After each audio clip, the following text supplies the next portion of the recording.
बिस्मिल्लाहिर्रहमानिर्रहीम। डॉक्टर महबूब न्यूज़ के साथ हाज़िर खिदमत आज एक नई वीडियो नए कंटेंट के साथ। नाजरीन, पिछली वीडियो में जैसे हमने बताया था कि एक फैमिली का सरबराह 11 अफराद पर मुश्तमिल एक ख़ानदान पूरे ख़ानदान को फेडअप करता है, चलाता है, खिलाता है, पिलाता है, उनके लिए कमाता है। एक घूमने वाला ऐसे कांपने वाला पंखा लगा होता था आज से 20 साल 25 साल पहले, और उस ख़ानदान को जिस तरीके से मुनज़्ज़म और यूनिक एंड यूनाइटेड रखा हुआ था उस घूमने वाले पंखे ने, उसी तरह वो चीज़ें अब तो नापैद होती चली जा रही हैं, ख़त्म हो गई हैं। एसार, मोहब्बत, भाईचारा, ख़ानदानों में वो एहसास, वो हैसियत, वो अहमियत ख़त्म हो गई। रिश्ते बेरंग बेकदर हो गए।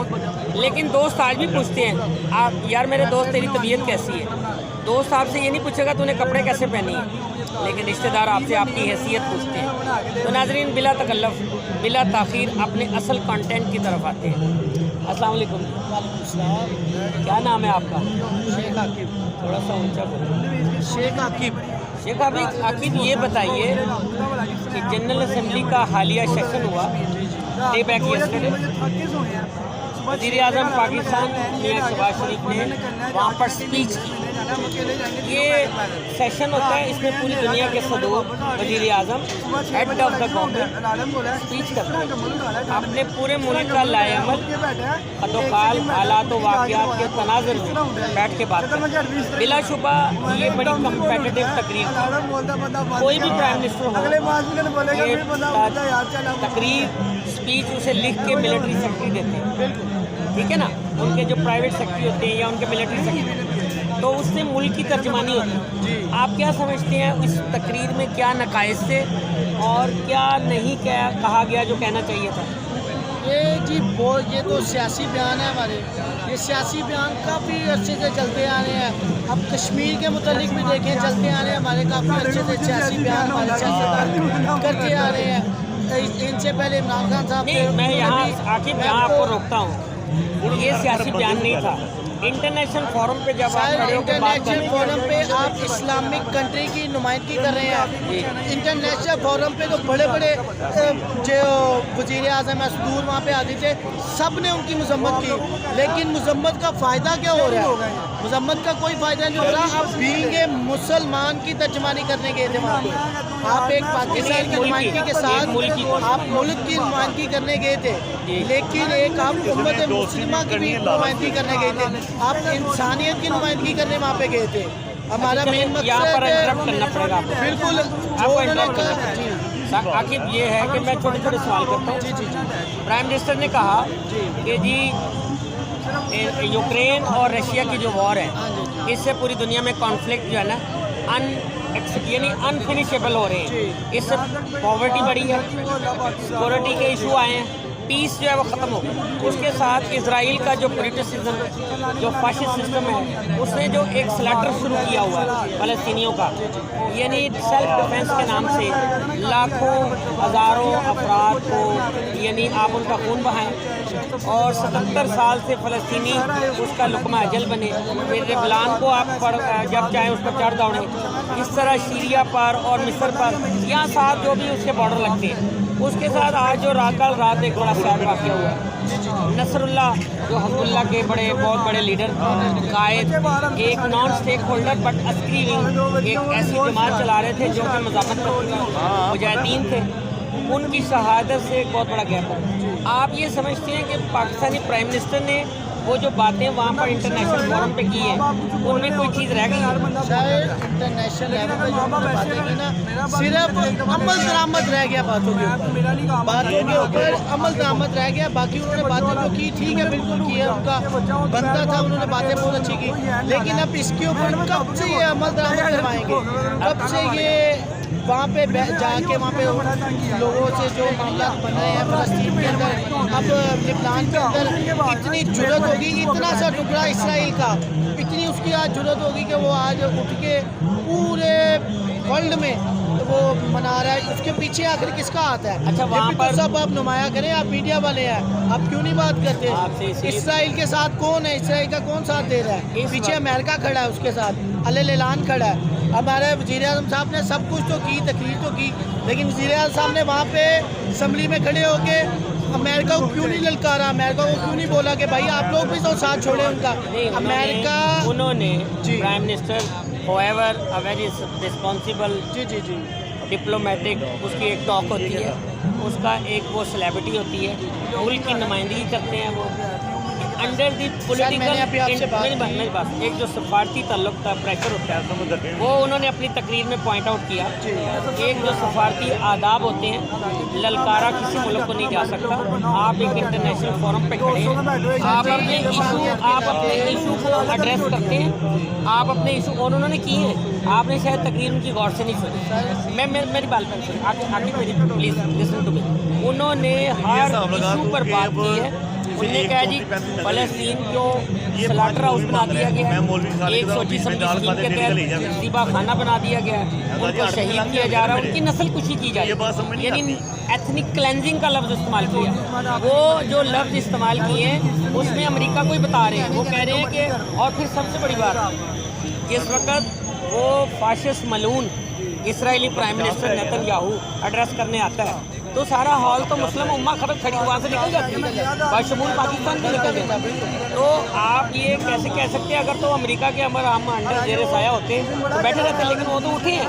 ये भी एक बहुत बड़ा तमाचा होता है इंसानियत की हमायत में, और ये इसराइल के मुंह पे तमाचा है कि भाई देखो मुस्लिम उम्मा तुम्हें कितनी नफरत करती है। मैं आपको मुझे इस बात का जवाब दे भैया एंकर, आज से कितने अरसा पहले से हमारा कश्मीर का इशू चल रहा है, हम उस पर क्यों नहीं, या भी जो पिछला अरसा जो छोड़ दें, जब से इंडिया काबिज हुआ है, अब से दोबारा जब आज़ाद कश्मीर से सब कुछ उन्होंने अपने हकूक़ वगैरह उनसे छीन लिए, आपके सिर्फ प्राइम मिनिस्टर साहब ने वहाँ पे जाकर सिर्फ तकरीर की हद तक सब कुछ किया, लेकिन क्या बना, मुझे आप ये बताएं। देखिए सर, आपकी आलमी अदालत भी उसके ऊपर अमल दरामद ना करवा सकी, आप मुझे इसका जवाब देना है, क्या मामला है? आप मुझे इजाज़त दें। जी जी। अच्छा, आगे ये है भाई, वेरी कोई बात इस तरह है कि एक इंटरनेशनल सुप्रीमेसी होती है, एक कैटेगरी होती है, आप उसकी इखलाकी सफारती इस तरह ही दबाव प्रेशर कर सकते हैं। कश्मीर का इशू हमारा और इंडिया का इशू और कश्मीरियों को नहीं अब रहा, वो एक इंटरनेशनल इशू बन चुका है। क्यों कि 75, 77, 74 साल से वो जो UN रेजोल्यूशंस हैं वो पास हुई हुई हैं इंडिया के खिलाफ, और उसमें क्लियर कट कहा हुआ है कि Kashmir is the disputed territory between Pakistan and India will have to resolve through plebiscite, self determination, जो राइट ऑफ सेल्फ हक़ खुदरा दिया जाएगा। आप पूरी दुनिया में आप देखें, जब पाकिस्तान बना था तो नेहरू साहब ने वादा किया था कि no force union, no force marriages, ज़बरदस्ती की ना शादियाँ होंगी ना ज़बरदस्ती की कोई रियासत को अपने साथ जोड़ा जाएगा। उन्होंने भी कहा था हम कश्मीर में प्लेबसाइट कराएं, लेकिन नेहरू साहब ने बाद में मुकर गए। उनको ऐसे मुशीरों ने कहा कि भाई यूनाइटेड नेशन क्या है, पहले वो डरते थे अमेरिका जाने में, बहुत सारे मुल्कों में जाने में डरते थे, बहुत सारे को कुछ अर्सा कॉर्डन ऑफ हो गया, लेकिन बाद में जब उनके मशीरान जो दोस्त ममालिक है उन्होंने कहा भाईजान बाहर निकलो तो तुसी दुनिया जड़ी है यूनाइटेड नेशन के कानून नहीं, सबसे पहले तो इंडिया ने ये सब कुछ किया ना। यूनाइटेड नेशन का जो चार्टर ऑफ कानून है, इसका मतलब ये हुआ कि यूनाइटेड नेशन अमल दरामद नहीं करवा सकी, बकल बच्चा है अमेरिका का, और वो सारी रेजोल्यूशनें तो पास होती हैं, दुनिया देख रही है, बच्चे मर रहे हैं, औरतें मर रही हैं, नौजवान हॉस्पिटल में दवाइयाँ नहीं है, और बेघर हैं लोग, पानी खुराक सब कुछ नहीं है। लेकिन उसके बावजूद अगर हमारे पास एक सफारती पावर बची है कि हम पूरी दुनिया को दिखाएं कि अब उस सिलसिले में दूसरा जवाब मेरा ये है कि साइड लाइन जो यूनाइटेड नेशन का इजलास हुआ है उसके नीचे अमेरिका, चाइना, रूस, पाकिस्तान और अज़रबैजान, इन्होंने साइड में बैठ के एक मीटिंग की है जिसमें उन्होंने आइंदा की हिकमत अमली तय की है। उसके साथ साथ Pakistan prime minister of president of Türkiye के जो सदर हैं उन्होंने बहुत बड़ी तकरीर की है। उसमें उन्होंने regarding Kashmir, regarding Palestine, regarding Ukraine सब इश्यूज़ को बड़े अच्छे अंदाज में वहाँ एड्रेस किया। तो इंटरनेशनल फोरम पे आप एड्रेस कर सकते हैं, आप बढ़ के नहीं मार सकते।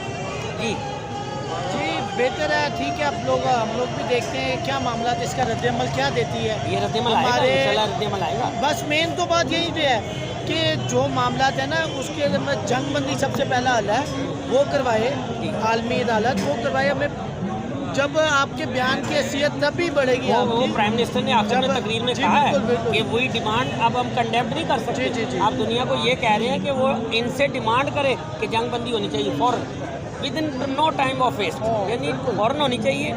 اس کے بعد یہ سارا مسئلہ ریہیبلیٹیشن کا ہونا چاہیے کہ وہاں پر جو بحالی کا عمل ہے وہ وہاں سے جو ہے نا وہ وہاں سے ویکویشن ہونی چاہیے، زخمیوں کو اٹھایا جائے، بے گھروں کو گھروں میں لایا جائے. اب لبنان تک وہ جنگ پھیل گئی ہے، حسن نصر اللہ کو شہید کر دیا گیا ہے.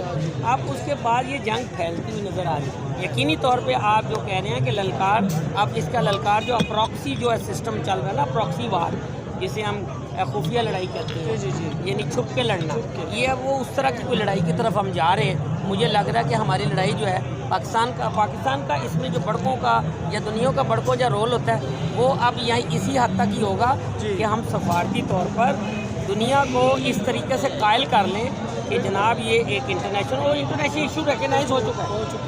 جی انشاءاللہ ویٹ ہے ہمیں بھی کہ ہمارے مسلمان بھائی جو ہیں وہ بھی ایک آزادی کی خوشحالی کی زندگی بسر کریں. باقی یہی دعا ہے کہ اللہ بارک تعالیٰ عالمی میڈیا میں، عالمی عدالت میں تو لوگ بہتر اب معاملات نظر آئے ہمیں. باقی دعا دیں. اچھا، آخری کوئٹہ کے شہری، کوئٹہ کے پاکستانی شہری جناب شہزیب رند فری اسٹائل کراٹے ریسلنگ میں ورلڈ چیمپئن بنے. بالکل ہمارے پاکستان کا فخر ہے جی. اسی طرح گلگت بلتستان کے وزیر صاحب وہ بھی انڈیا کے باکسر کو ہرا کر چیمپئن بن کے آئے ہیں جونیئر ورلڈ. تو یہ بلا شبہ پاکستان کے لیے اب کامیابی پاکستان کے لیے بہت بڑی کامیابی ہے. اور الحمدللہ یہ پاکستان کا سر فخر سے بلند کرنا ہے. اور یہ ہماری حکومت پاکستان کو چاہیے کہ اس طرح کے ٹیلنٹ کو ڈھونڈ کے نکالا جائے. جی اور اس طرح کا ٹیلنٹ نکلے گا اور ہمارا پاکستان کا نام روشن ہوگا. اور پاکستان میں ہر قسم کا ہر جگہ پہ ٹیلنٹ موجود ہے، صرف پرکھنے کی ضرورت ہے. But go back to my question. دیکھیں ارشد ندیم جیولن تھرو کرتا ہے، پورا ملک اسے ہتھیلیوں پہ اٹھا لیتا ہے، پلکیں بچھائی جاتی ہیں.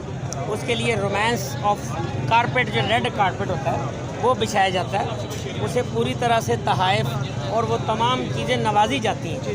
کیا ممکن نہیں تھا کہ حکومت یا اس طرح مخیر جو حضرات جو ویل سیٹلڈ ہیں، جو صاحب حیثیت ہیں، اور وہ شہزیب رند کو اور وزیر کو جو گلگت بلتستان اور کوئٹہ سے ہیں، ان کو بھی اسی طرح ان کی مالی معاونت کی جاتی اور ان کو سرایا جاتا.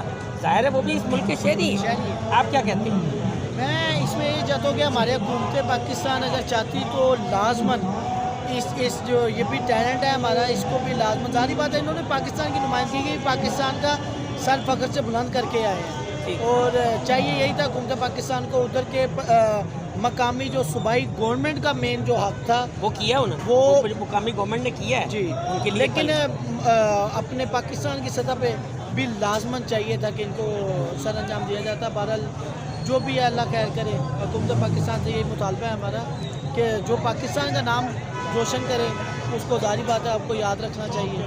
باقی جی اللہ نے کے بعد ہے پاکستان. تھینک یو، بہت شکریہ جی عاقب صاحب. تو ناظرین، آپ نے ہمارے مہمان کی باتیں سنی اور ہم نے کوشش کی کہ مختصر سے وقت میں وہ تمام جو پہلو ہیں ان کے اوپر ڈسکس ہو. تو امید ہے ہماری آپ کو آج کی ویڈیو بہت پسند آئے گی. ویڈیو کو لائک کریں، چینل کو سبسکرائب کریں، کمنٹس دیں اپنے، اور پھر نئی ویڈیو کے ساتھ پھر حاضر ہوں گے. اپنا خیال رکھیں اور وہ جو آپ کا خیال نہیں رکھتے اور آپ کو دیکھ کر نظریں چرا لیتے ہیں ان کا تو بہت زیادہ خیال رکھیں. اس دعا کے ساتھ کہ اس ارض پاک پر فصل گل اترے جس سے اندیشہ زوال نہ ہو، اور یہاں جو پھول کھلے تو کھلا رہے سدا یوں ہی، یہاں سے خزاں کو بھی گزرنے کی مجال نہ ہو. پاکستان زندہ باد. چلو انٹر ہو گیا.